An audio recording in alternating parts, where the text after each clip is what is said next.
1956 pattern and British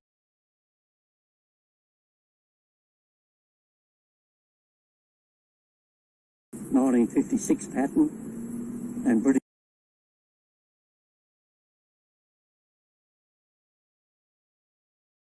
1956 pattern and British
What a beautiful piece of music.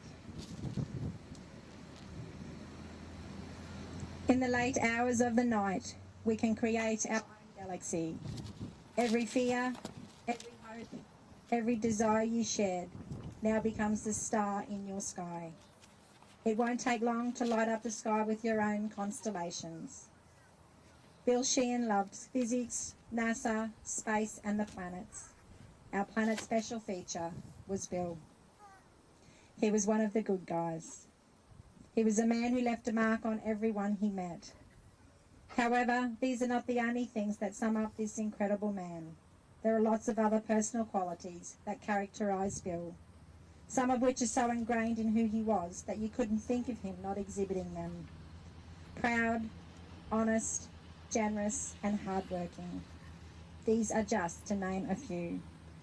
He is a man who has left a legacy in the lives of those who knew and loved him that will endure for years to come. Good afternoon, my name is Leora and I'm privileged to be the celebrant for our time together, remembering and celebrating the life of William Cedric Sheean, or Bill as he was affectionately known, who sadly departed us in this life on Wednesday the 24th of February, aged 75. We come here today with full hearts and numb minds. There are no words to express the mixture of feelings that surrounds each person here. Sadness for ourselves because this kind and loving man is no longer here to show us how to deal with adversity every day. But gratefulness that this life of inspiration was part of this earth for 75 years to guide, to teach and to love. On behalf of Judy, I thank you all for your presence and valued support here today. because every person here represents a life that Bill made an impression on during his time amongst us. It is now my privilege to share with you Judy's tribute to her loving husband. William Cedric Sheean was born on the 26th of July 1945 in Latrobe, Tasmania. Third child to parents William and Lorna Sheean. William Bill Sheean went to school at Devonport Primary School and then on to Reese High School in Devonport. When he left school at 15, his first job was with Clements and Marshalls, and he played football with East Devonport. They were called Swans. He later became a die-hard St Kilda fan and remained to till his death. And did I hear Judy saying that St Kilda won last night? Yes, they did. I'm sure Bill had something to do with that. They were lucky. They were lucky. In 1963, he decided he wanted to try something new and joined the Australian Army. On the 28th of November, he was sent to Kapooka, New South Wales. His basic training was at Ingleburn, Holsworthy. On the 8th of June 1965, he found himself in Vietnam. He was with the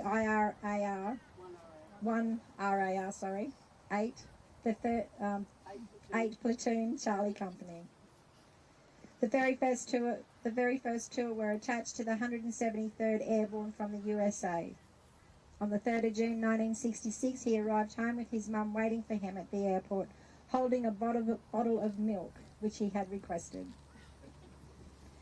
From the 28th of November 1966 till the 23rd of August 1978, Bill was attached to the Melbourne University Regiment. He took his discharge in 1978 when he bought a grocery store in Devonport, where he stayed till 1983. Bill sold his shop in that year and went looking for warmer weather.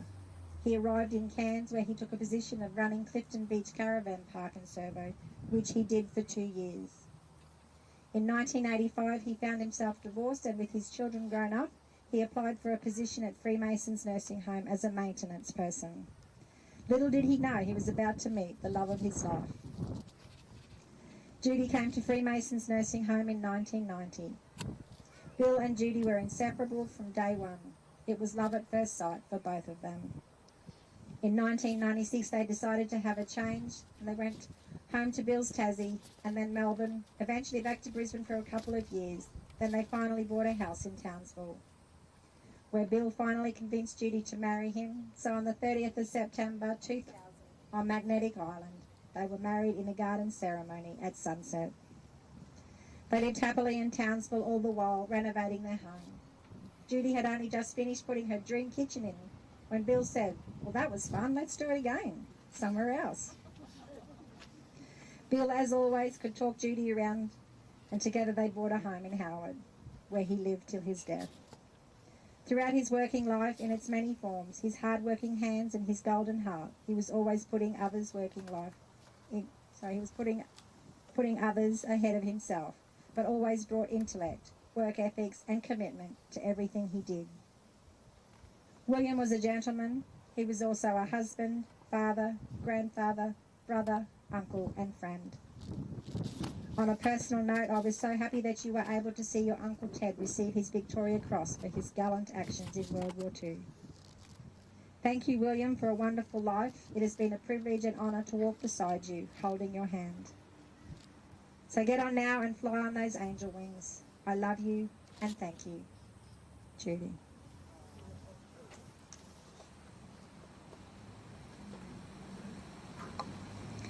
An opportunity is now if anybody would like to come forward and say a few words.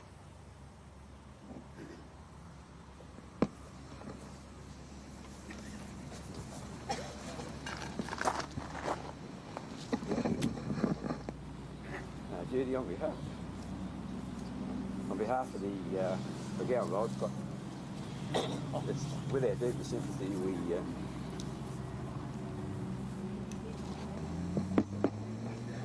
have a... Is it working? Yeah. Good. Yeah, as the Gower Bowls Club extends their deepest sympathy to you and your family. Billy was a funny bloke, good bloke. Played with Johnny DeMarco, and I think he used to love frustrating Johnny, so that Johnny would get cranky and Bill would just laugh. He's also one of those good guys because he's a Leo, so only good guys are Leos. But he loved his bowls on Friday, and it's good to see there's a lot of Friday bowlers here at the moment. He loved his meat trays. He always seemed to win 1, 2 or 3. And as I said, probably the best thing I can remember is, and he was already announced by Judy with the VC award, that he was so happy. Anyway, we'd like to extend to Judy and the family that anytime they want to come to the Bay on Friday, or the bowls on Friday, you're quite welcome. Thank you.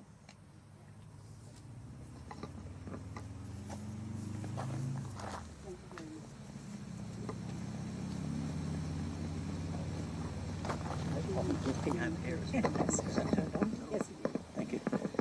Good afternoon, I'm Lex McCauley and I was with Bill in the 1st Battalion, 1965-66. In the prelude here, I said Bill was in 8th Platoon, C Company. The company commander was Major Jim Tatton. His nickname was Gentleman Jim, because he took good care of his troops. An example of how well he looked after his men is that he never promoted beyond the rank of major.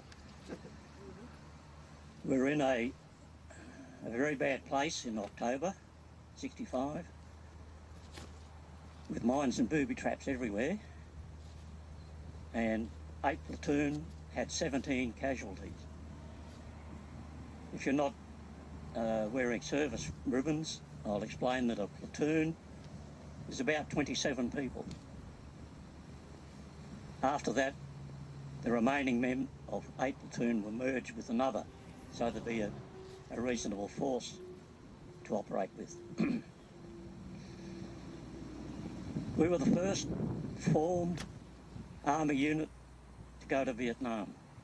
The training team was already there, but it was about 100 people scattered all over the place. We were the 1st Battalion, and politics being what it is, we became part of the United States 173rd Airborne Brigade. They sort of looked at us because we weren't paratroopers, but we represented an army with only 4 infantry battalions and the equivalent amount of tanks and artillery and everything. And that didn't stop the Australians from telling the Americans, to their rage, where they were going wrong all the time. They couldn't work it out. We had uniforms that parts of which dated from World War II, were khaki and dyed green. Some of the soldiers wore boots that were the old brown boots from World War II. Had to be coated with Raven oil before you could put black polish on them. You saw an Australian platoon on parade or a company, and it was 49 shades of green. There were people who had different patterned shirts, different patterned trousers, old boots that had been painted black. Our Owen submachine guns were from World War II and were worn out. Our webbing was a mixture of American 1956 pattern and British Empire 1937 pattern. And here we were, not reluctant at all to tell the Americans what they didn't know. And after a time they thought, well, we'll shut these bastards up. We'll give them a few jobs to do and that'll shut them up. And then we can say, you have to do things our way. So after the very bad experience of October 65 near a place called Ben Cat, where 8th Platoon lost, as I said, 17 people out of 27.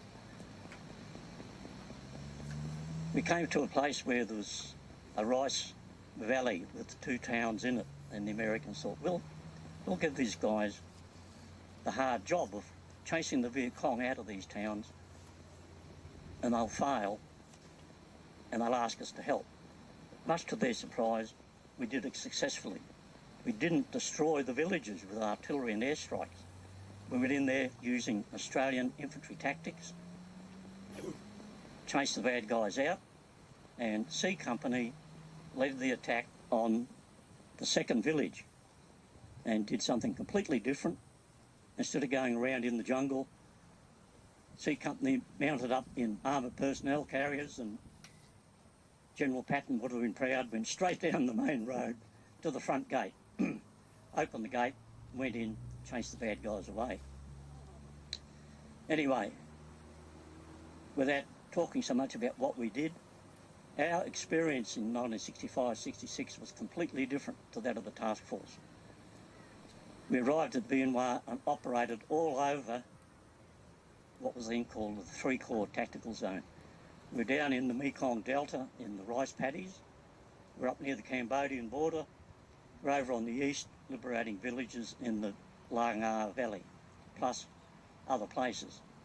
One RAR captured the headquarters of the Viet Cong Military Region 4.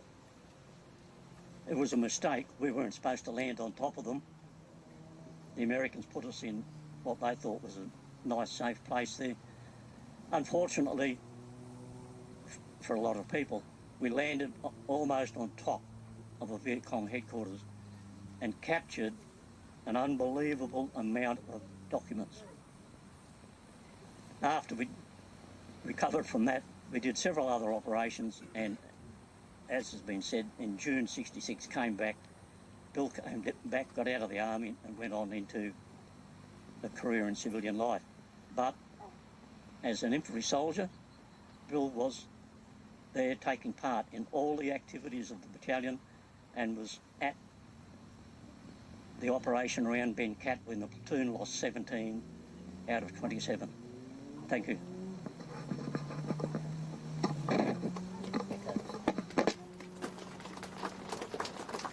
Fine money.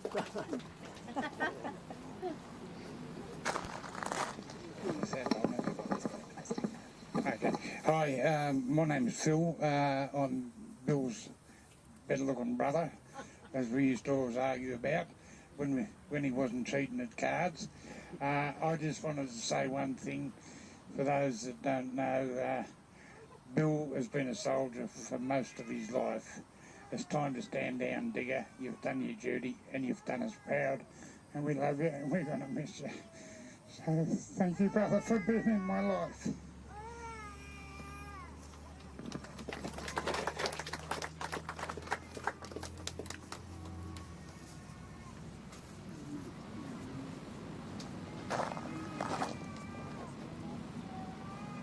Got on?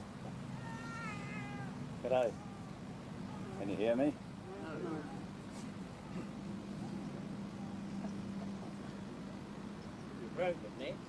Mostly I don't need one of these. But anyway. Right, I'm not going to get on to Warriors. We've probably heard enough of that. But anyway, I just want to... I could tell you many tales about Billy's and mine encounters, but I won't go into too much detail. I do want to recall one story. Well, it was before the dollar and before the pill, actually. But what we went through Kapurga, we went through Ingleburn, and we were stationed out at Holsworthy. And a lot of the guys, army guys here, would be able to relate to this, because on Saturdays we used to go into town, into Sydney, and create some havoc. Sydney primarily was it's a navy town, and there were certain pubs we were advised not to go into. So in we went. One pub was the Woolloomooloo Hotel. We were in there one night, Billy and me and a couple of other blokes, and we got into a bit of a blue. And in Sydney in those days they had some of you blokes might recall, they had 21 Division, and they were a squad of police that used to go around all over Sydney putting out all the trouble spots. Anyway, they grabbed me, shoved me in the paddy wagon. So I'm sitting in there and there's a big padlock outside. And next thing I know, the coppers going back in the pub to grab some more blokes. Round the side comes Billy. Threw the lock open, and out I got. And I took off up the road, and I went that way, and Billy went that way. Well, he made the right choice, because I had this copper right up my arse all the way down here, and I'm not smart enough to realise I'm walking down the end of the wharf, you see, or running down the end of And I was pretty bloody fit in them days, I can tell you. Anyway, off I went. The coppers caught up with me, never even lost his hat. So, cut a long story short, I got a flogging all the way into Darlinghurst. And we used to go into town, create havoc, and get the 1 o'clock train back to Liverpool and get back to camp. I'm sitting in the lock-up at 12:15 thinking, holy shit, I'm in trouble here. And anyway, who should come walking through the door but Billy Sheean. He'd been around all the pubs and he'd raised 15 quid. 15 quid was a lot of money in them days. And it was 5 quid for whacking the copper, 5 quid for resisting arrest, and 5 quid for abusive language. Anyway, he handed it over and the coppers made a fortune on Saturday nights in Sydney. And no charges laid, just all went in the pocket. Anyway, Billy nursed me all the way back to the train and I had a couple of broken ribs. It took me about a month to get over. And what I want to say about Billy is he was a good mate. They don't make them like that anymore. At any time, he needn't have come and let me out of a paddy wagon. At any time, he could have just kept going when he made his escape. But no, he came back. And that was the colour of the bloke. And I just want to say we'll miss him. But he's left a lot of memories for a lot of people. And Judy, you've done a great job with him.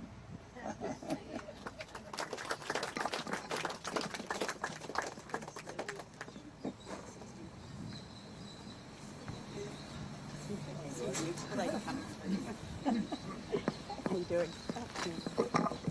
Hello to everybody here. I'm Cheryl. My husband and children have known Judy and William for about 12 years now. He has the worst jokes, serious. Oh, they were shockers. And the tongue in the ear, could have gone without that a few times too. But overall, what a great bloke. He will be very missed and his memories are there forever with us all.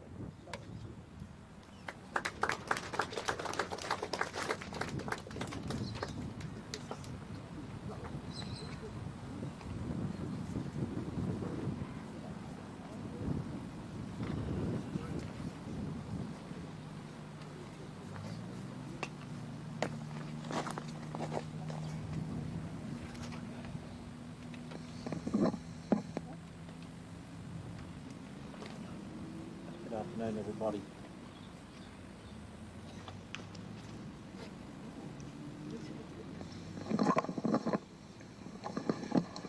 Good afternoon, everybody. And to lay a bit of insult to our Army comrades, it's great to see a great, fantastic attendance of senior service, Royal Australian Navy here today. Always. This is a poem I found a number of years ago when I had the privilege of compiling the Dawn Service. And this poem has now become the integral part of the Dawn Service every year. It's written by Brigadier George Manson, retired AO. It's called Think of the Anzacs, and this was William. Comes a time when young soldiers will ask, how do I know I'm really fit for the task? If in battle and the chips are down, can I be sure I won't let our mob down? The answer, of course, is so very clear. Just think of the Anzacs no longer here. Because they were Aussies, no different to you, young, eager, larrikins, and ever true blue. They too had doubts, but never wore a frown. Despite dangers, still smiled, never looked down. Sometimes confusion from a general's flawed plan. Always the cry, keep going, let's do the best we can. No matter the task, doubts, risks, or cruel weather, they went forward as one, comrades together. When no officers were left, it was still let's go. They knew what was to be done to beat the foe. So look after your mates who are part of the team. Be careful, be tough, but never cruel or mean. and remember that fortune favours those who dare. The Anzacs are watching. Good luck and take care.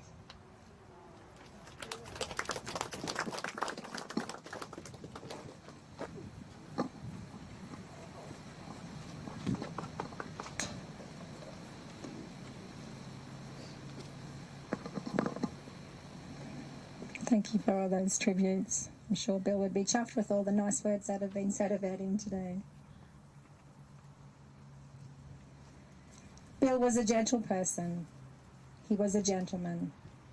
He valued the things that make up a person of impeccable character: sincerity, integrity, fairness, kindness, and hard work. He was a loving husband, an untiring worker, a provider, a wonderful brother, brother-in-law, uncle, friend, and mate. He took each of the roles in his life seriously, giving them the importance they deserve. His unique strength, his caring, his understanding, and most importantly, his capacity for always being there when he was needed, are things everyone will remember. You know, some men go through life never seen, never heard, and never laying a brick. But Bill has been seen, he has been heard, and he has laid the lifelong foundations for many lives in his significant contribution to his family and his community. We're going to take a moment now just to pause and to reflect on your own special memories that each of you have as we listen to the song Unforgettable.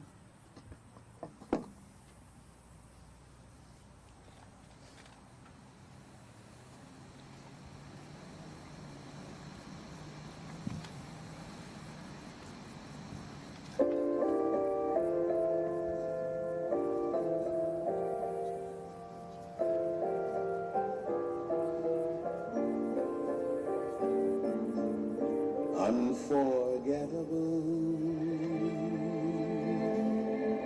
that's what you are.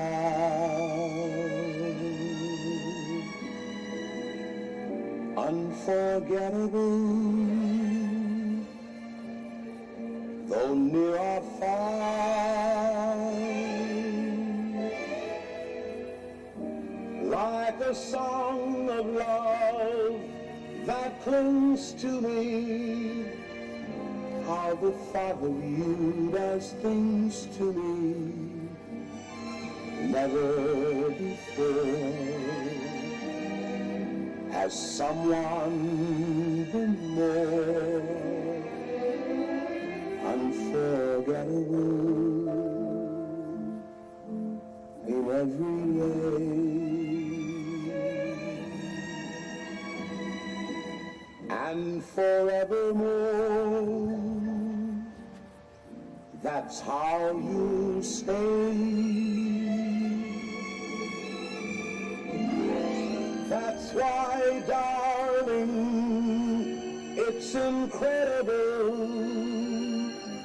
that someone so unforgettable thinks that I am unforgettable too.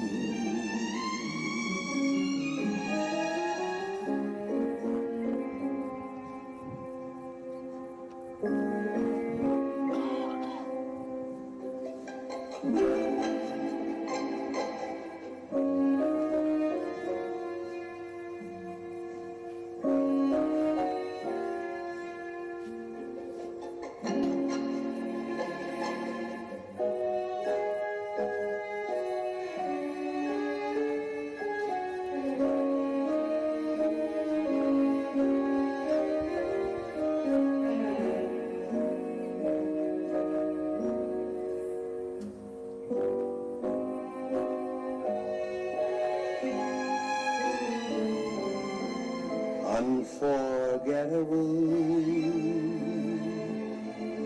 in every way, and forevermore, that's how you stay. That's why, darling, it's incredible that someone so unforgettable thinks unforgettable too.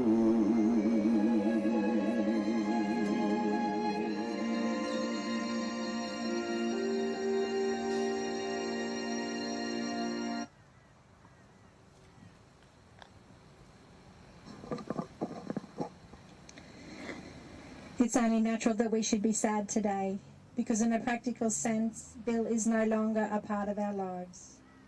And so we all come to ponder with the life and death of a truly wonderful man, whom we were also very privileged to have known and loved. We have a powerful sense of loss combined with the recognition that if death must come, it's as well that it's not unduly prolonged, as we don't want to see anyone we love suffer. Today is also a day for memories. Today will be remembered for many reasons, but mainly I hope it will be remembered by you all as a very special day. A special day in which you shared some time with others in order to pay your last respects. We have come together from different places and we are all at different stages on our journey through life. Our paths are varied and we look at life in different ways. But there is one thing we all have in common. At one point or another, and to some degree, our lives have been touched by the life of Bill Sheean. So in closing these words, I share with you this reading. It was beautiful as long as it lasted, the journey of my life. I have no regrets whatsoever, save the pain I'll leave behind. Those dear hearts who loved and cared, the smiles in spite of sadness, and the strings pulling at the heart and soul. The strong arms that held me up when my own strength let me down. Each morsel that I was fed with was full of love. At every turning of my life I came across good friends, friends who stood by me when time raced me by. Farewell, farewell my friends, I smile and bid you goodbye. Shed no tears, for I need them not, all I need is your smile. If you feel sad, do think of me, for that's what I like. When you live in the hearts of those you love, remember then, you never die. I now call upon Paul Coleman, representative of the Maryborough RSL sub-branch, to come forward and pay tribute to a late comrade.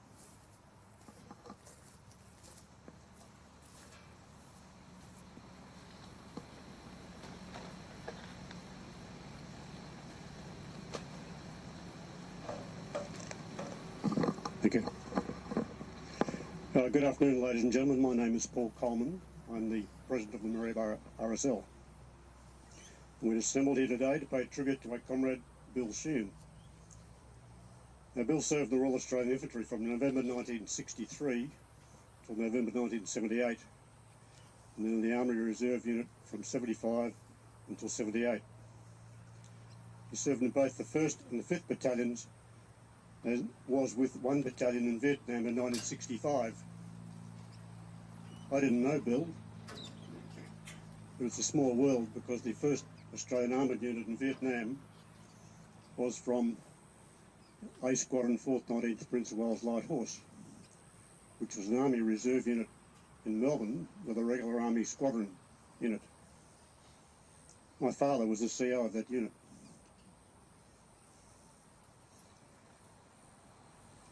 Since World War I, the poppy has been the symbol of service. John McCrae immortalised the service of a soldier to the nation in his poem, In Flanders Field.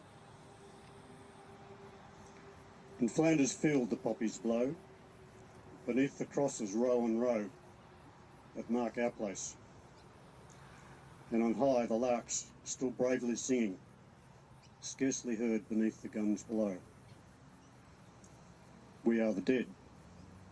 Short days ago we lived, felt dawn, saw sunset glow, loved and were loved, but now we lie in Flanders Field.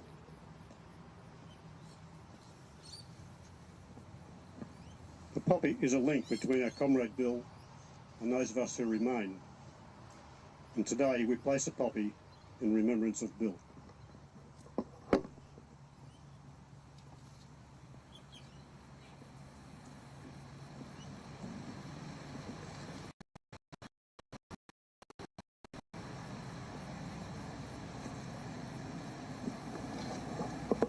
I now invite the family and the friends of Bill to come forward and place their poppy.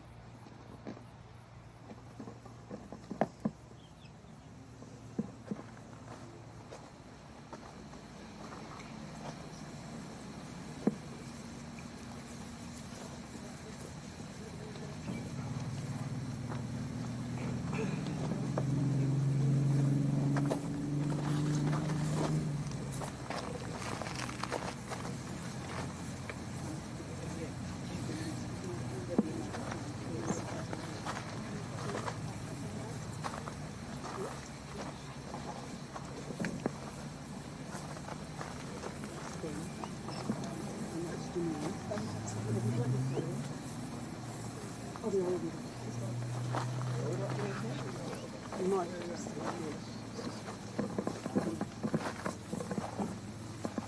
give you young Ben, and he's a good cook, Mum. Is he? Yes. I'm already adopted.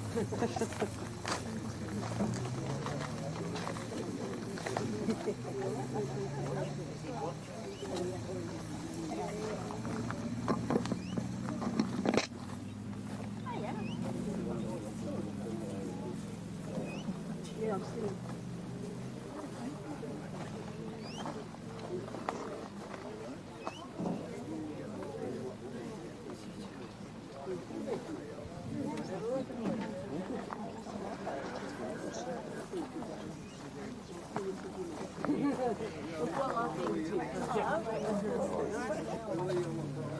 Sorry. I never knew that. I know.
Good.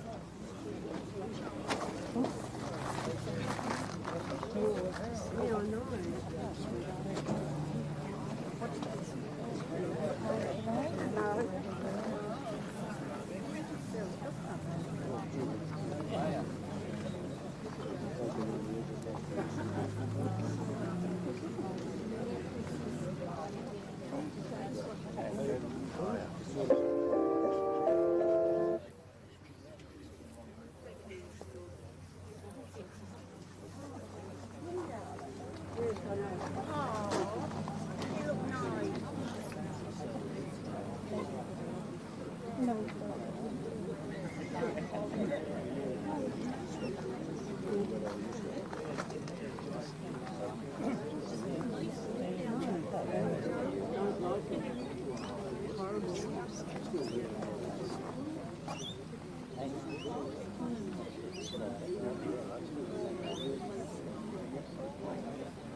Ladies and gentlemen, I'll now recite the ode.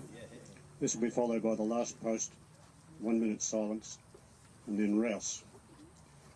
So those of you who are young and nimble enough, please stand. They shall grow not old, as we that are left grow old. Age shall not weary them, nor the years condemn. The going down of the sun and the morning we will remember them, lest we forget.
That concludes the RSL portion of the ceremony. I'll now present Bill's Certificate of Service, the Australian National Flag, to Judy.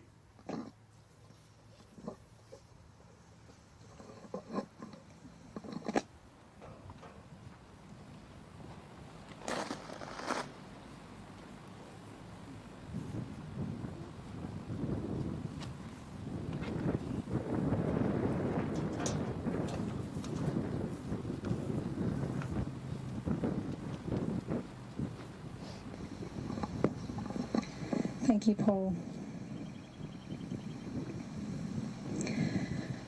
We now come to the committal.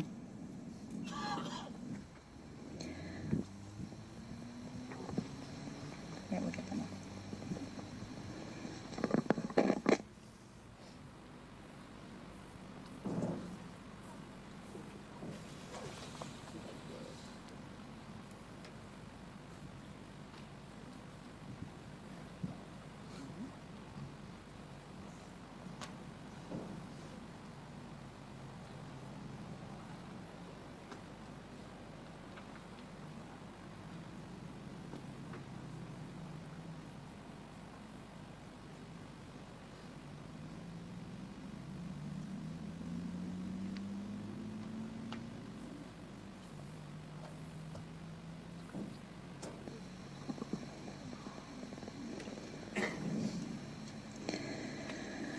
we gather together to commit William Cedric Sheean to his final resting place. We gather to comfort each other in our grief and to honour the life Bill led. A life that was full of hope, happiness, laughter and love, through good times as well as in bad. This is the way we will always remember him, that he lived his life as an example to each and every person he met. Here under this wide and open sky, Bill will rest in peace. Earth to earth, ashes to ashes, and dust to dust. We dedicate this simple plot, amid these natural surroundings, to every beautiful and precious memory associated with him.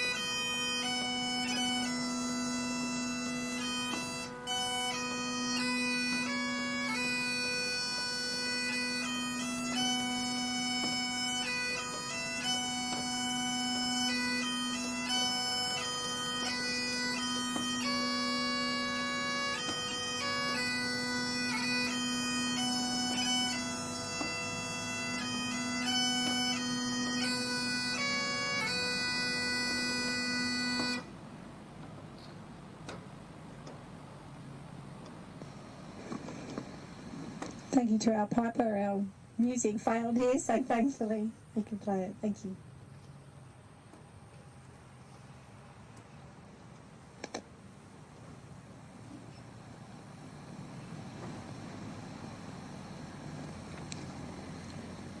To conclude, I would like to share with you a poem titled The Light of the Stars.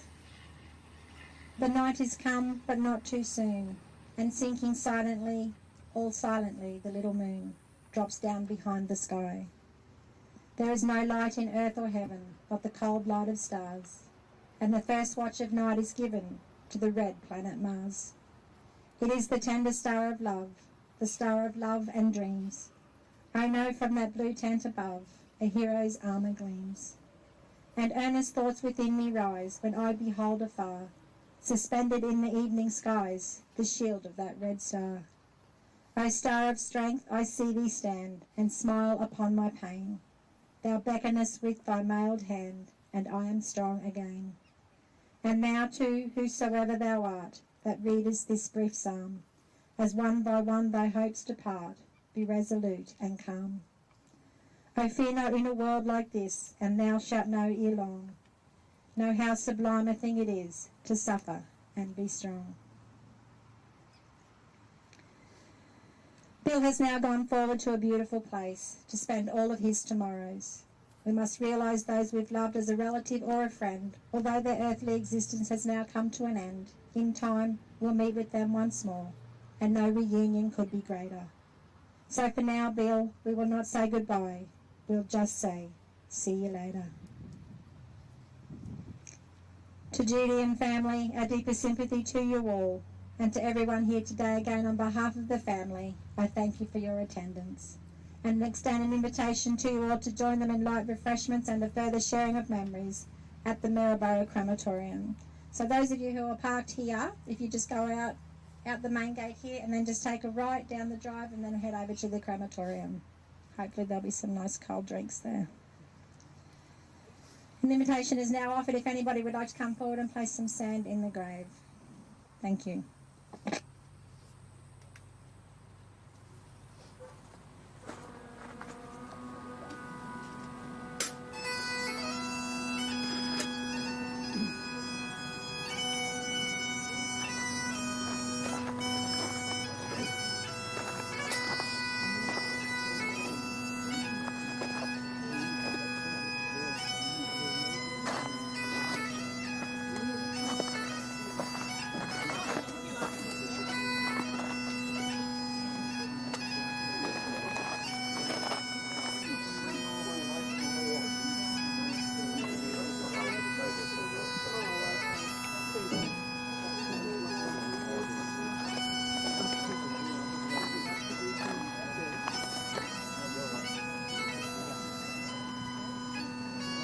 Damn it,